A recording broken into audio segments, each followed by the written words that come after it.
Neo skin ఇక్కడ అన్ని రకాల స్కిన్, హెయిర్ మరియు లేజర్ ట్రీట్మెంట్ లభిస్తాయి. మీ అపాయింట్మెంట్ కోసం వెంటనే కాల్ చేయండి. పెట్రోల్ డీజిల్ కొరతతో వాహనదారులు తీవ్ర ఇక్కట్లకు గురవుతున్నారు. చాలా చోట్ల చూస్తున్నాం, బంకుల దగ్గర 2-3 కిలోమీటర్ల మేర క్యూ కట్టి ఉన్నారు. కొన్ని బంక్స్ అయితే నో స్టాక్ బోర్డ్స్ పెట్టి క్లోజ్ చేసేశారు.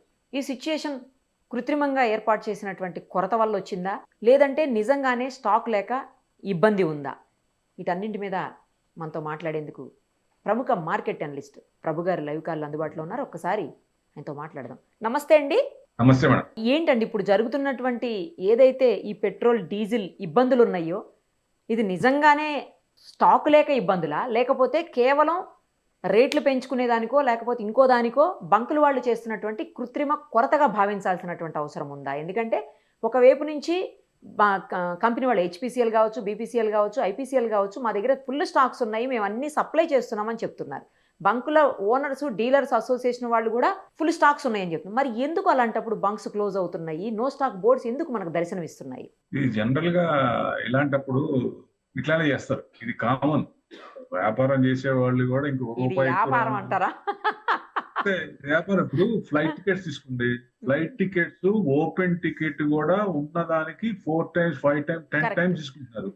మరి ఎందుకు తీసుకుంటున్నారండి అంటే అవకాశాన్ని అందిపుచ్చుకుంటున్నారు.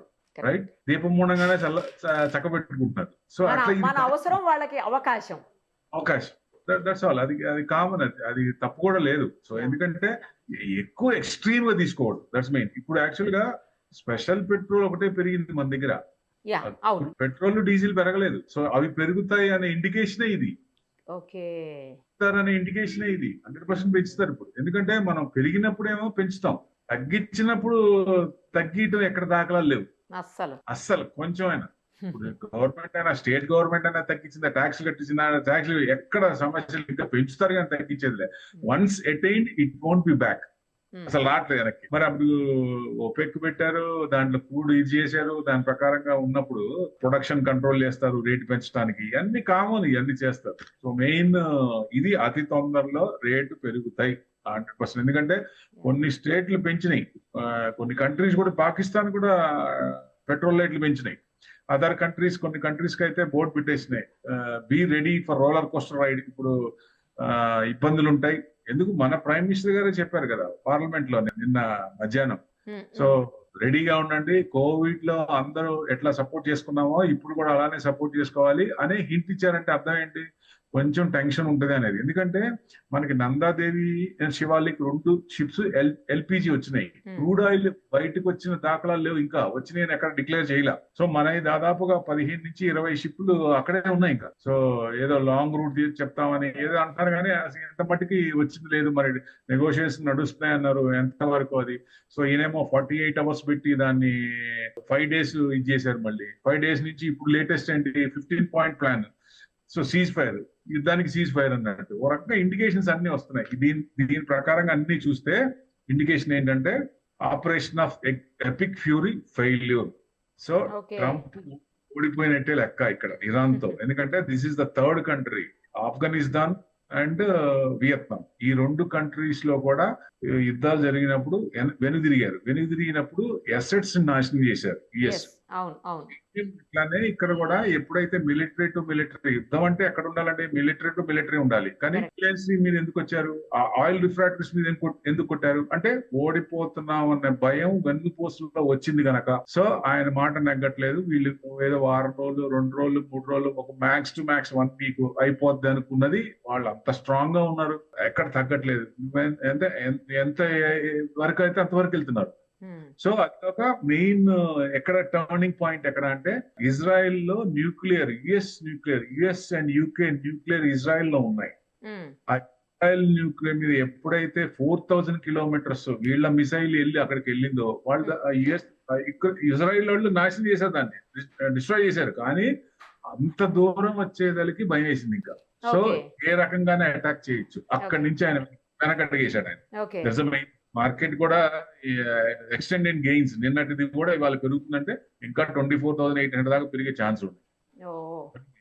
ఇప్పుడు బాండ్ ఈల్డ్స్ కొంచెం ఈజీ అయినాయి, క్రూడ్ ఆయిల్స్ కొంచెం స్లిప్ అయింది కాబట్టి బిలో 100కి వచ్చింది కాబట్టి కొంచెం ఇదైనాయి. బాండ్ ప్రైసెస్ పెరిగినాయి, క్రూడ్ తగ్గింది. సో ఇన్ఫ్లేషన్ తగ్గుద్దనే ఉద్దేశం. మనకేంటంటే Asian countries crude is a main criteria. Crude లేకపోతే చాలా ఇబ్బంది పడతాం, అన్ని రకాలకి ఇబ్బంది పడతాం. క్రూడ్ తో పాటు ఎనర్జీ ప్రైసెస్ రావాలి, ఫెర్టిలైజర్స్ కూడా ఉన్నాయి. అవి కూడా అక్కడ ఉన్నాయి. స్ట్రైట్ ఆఫ్ హార్మూజ్ అంటే అల్టిమేట్ ఏంటంటే straight of Hormuz to be open at any cost. ఎంత త్వరగా ఓపెన్ అయితే అంత బెస్ట్. ఇన్ఫ్లేషన్ మీద ఎఫెక్ట్ పడదు. అది పెరుగుతున్న కొద్దీ కరెంట్ ఎక్కువ డిఫిషిట్ మీద కూడా పడుతుంది. సో దానికి ఇబ్బందులు చాలా వస్తాయి. సో ఎట్టి పరిస్థితుల్లో 3 వారాలు అంటే 3 వారాలు 4 వారాలు పైన అయిపోయింది. 5th వీక్ నడుస్తోంది. 60 to 80 మధ్యలో ఉంటే నో పెయిన్ నో ఇది. సో ఎప్పుడైతే 80-85 క్రాస్ అయిందో అప్పుడు కొంచెం కరెంట్ అకౌంట్ డెఫిషిట్ మీద $100 అబౌవ్ ఉంటే 2.5% జీడిపి మీద పడుతుంది. That's the main thing. అది చూడాలి. అందుకని ఎంత 100 బిలో వచ్చింది సంతోషం. యుద్ధం ఆగిపోవాలా ఒకటి. అది 1 month క్రైటీరియాతో 15 పాయింట్ పెట్టాడు ఆయన. 15 పాయింట్ ప్లాన్ పెట్టారు. ఇవన్నీ కూడా ఒక రకంగా చూస్తే న్యూక్లియర్ క్యాపబిలిటీస్ అని డిస్మాంటిల్ చేయాలని, న్యూక్లియర్ వెపన్స్ ఇంకా పర్సూ చేయకూడదని, యురేనియం ఎన్రిచ్మెంట్ చేయకూడదు. ఎందుకంటే యురేనియం 60%, 70% అంటే మామూలు వాటికి వాడచ్చు. 70% అబౌవ్ 90% అంటే న్యూక్లియర్ బాంబు తయారు చేయడానికి ఉంటుంది. అదే భయం. అది చేయకూడదని. ఇవన్నీ మరి వాళ్ళు వింటారా అనేది ఓవర్ ఎ పీరియడ్ మనకి అవగతం అవుతుంది డెఫినెట్ గా. సో మరి ఇరాన్ కూడా కొంచెం మెత్తపడ్డట్టే టాక్స్ కన్నట్టు ఓకే చేశారు. మరి ఏమవుతుందో అవుట్పుట్ ఏమవుతుంది. ఎందుకంటే వీళ్ళు పెట్టిన 15 పాయింట్ లో వాళ్ళు అన్ని ఒప్పుకోవచ్చు కదా. ఒక 10, 8 లేదా 11 అయినా కొన్ని ఒప్పుకోవచ్చు. మిగతా అన్ని ఇది అవుతాయి. సో ఏదేమైనా ఎండ్ వార్ కి ఎండ్ పడపోతుందనే ఇట్స్ అ పాజిటివ్ సైన్ అనుకోవచ్చు అండి ఒక రకంగా. So it's a positive sign. ఎందుకంటే ఎప్పుడైతే ఆయిల్ రిఫ్రాక్టరీస్ కొట్టారో ఆ రోజే చెప్పాను నేను 100% ఇది రాంగ్ సైడ్ వెళ్తుంది. ఆయన తగ్గిపోయినట్టే వెనక్కి తిరుగుతున్నాడు. వెనక్కి తిరిగేటప్పుడు అసెట్స్ మీద ఇది చేస్తారు. మళ్ళీ వాళ్ళు కోలుకోవాలంటే కొన్ని సంవత్సరాలు పట్టుద్ది. చేయాలంటే అంటే ఈగో సాటిస్ఫై అనమాట. నేను చేశాను, వాళ్ళు ఇదైపోయారు అని చెప్పడం కూడా అదే కదా. ఇరాన్ అంతా అయిపోయింది, అసలు మొత్తం ఏం లేదని అన్నట్టు చెప్తున్నారు. మొత్తం వాళ్ళు అసలు ఎక్కడైనా 4000 కిలోమీటర్స్ ఇప్పటిదాకా అసలు వాళ్ళకి కిలోమీటర్స్ మిసైల్స్ రావు అనుకున్నది వచ్చారంటే మరి వాళ్ళు ఎక్కడున్నట్టు.